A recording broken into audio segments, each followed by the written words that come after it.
Hello everyone and welcome back to another video from Dracon. Today we're going to be going into Godtear. This is another one of those Steam Forge games products that you've seen before on the channel.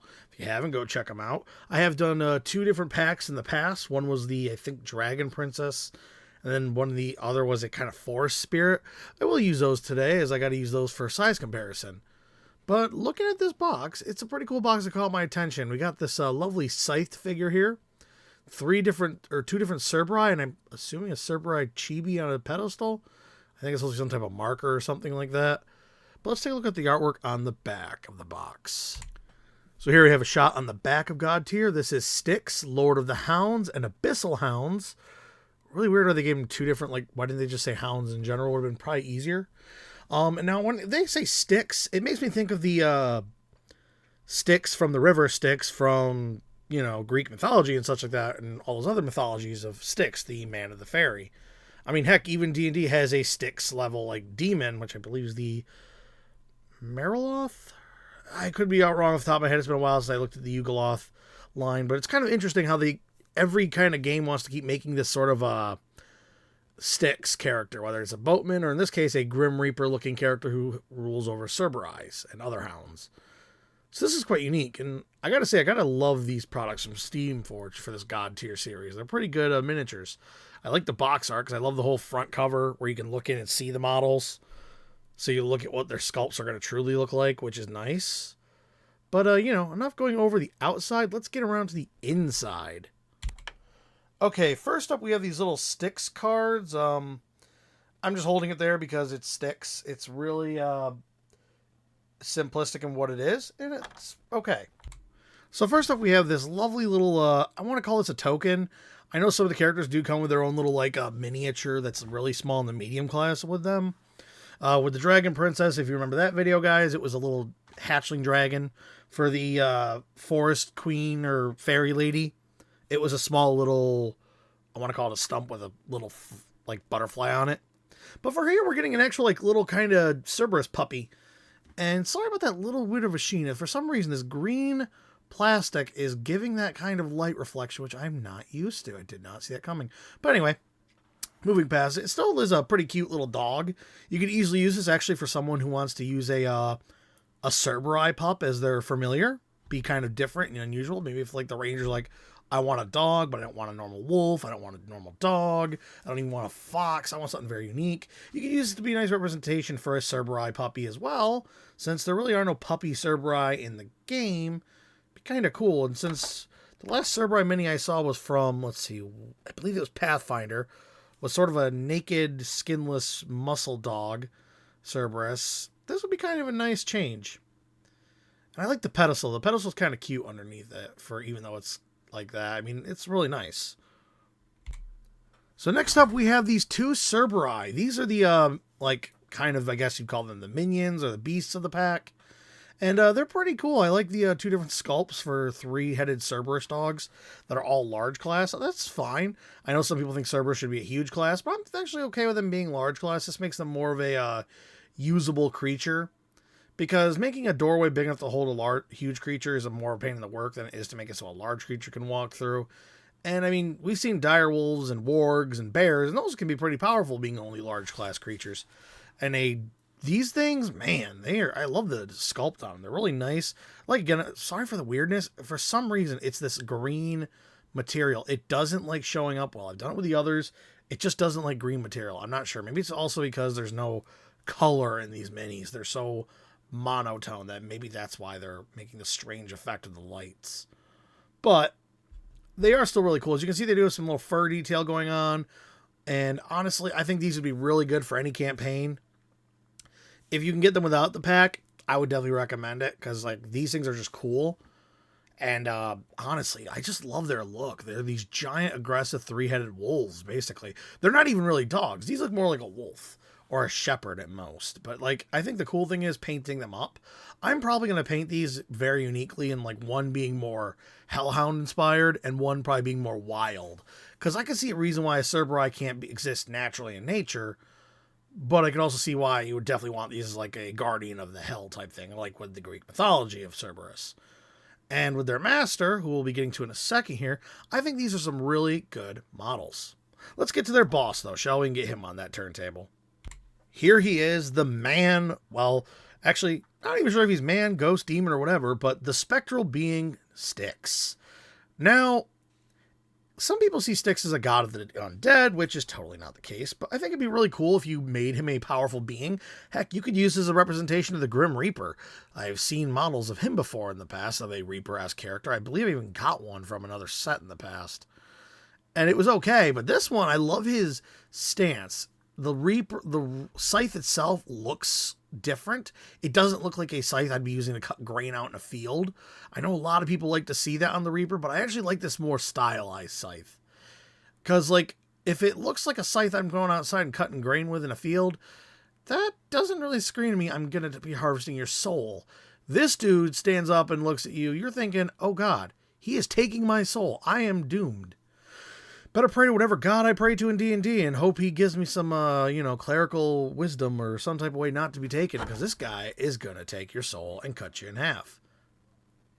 I also do have the bone armor on his chest and the legs. Like, he has the knight leggings, but then comes up to, like, a skeletal chest-esque. Because I don't think it's, like, his body necessarily.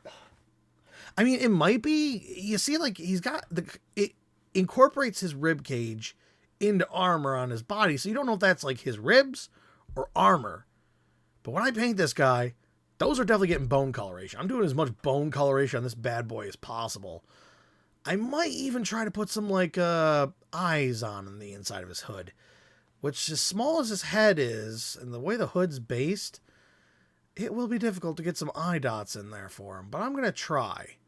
So look forward to that on my Twitter, guys, where you can see when I finally get this bad boy done and painted up, where I put my paint jobs when they're finished, and you guys can, hopefully, I don't drop the expectational ball, and I make this thing look really cool, because I want this to be one cool looking miniature. But let's do some comparisons and see how they stack up next to other minis. So here we have the small, deep dragon wormling sitting next to the dog. This is just for size comparison. And you can see that it's actually good size. Like, it's not too bad. Next to, like, another mini, it looks like it would be just a Cerberus puppy. So you could easily use it for that, which would be kind of cool. And yeah, it will fit in really well on your tabletop. Just make sure you do a good paint job. So here we have the Cerberus. I don't know why I was having issue saying that. But here we have it next to the elemental servants of the Forest Lady, and also one of the wyverns of the Dragon Princess. And as you can see, it's in scale. It's definitely great. It's another big beast, and since that wyvern-esque dragon there would be great for another wyvern or a smaller dragon-type species, or drake of some sort, it's a good comparison. He's easily in that same scaling. They're not super blown out, but we will make sure to compare to some other models. Don't worry. We're going to see two other models I'm going to put next to him to compare him to. So here we have a quick shot of the Sharken Bear from the Wildspire miniature set that I painted up. Next to also a Dreadnought from the Draconian set from I believe the Dragonlance series. And as you can see, he stacks up pretty well next to him. I mean, he is definitely a big leveled guard dog that would definitely be something your players wouldn't want to come across. It could end in a bloodbath. So here we have Styx himself next to my other commanders, I guess. I'm not really sure if they're commanders or what are they called in this, because, like, they're a champion. Maybe they're champions. I believe they're champions. Or a shaper.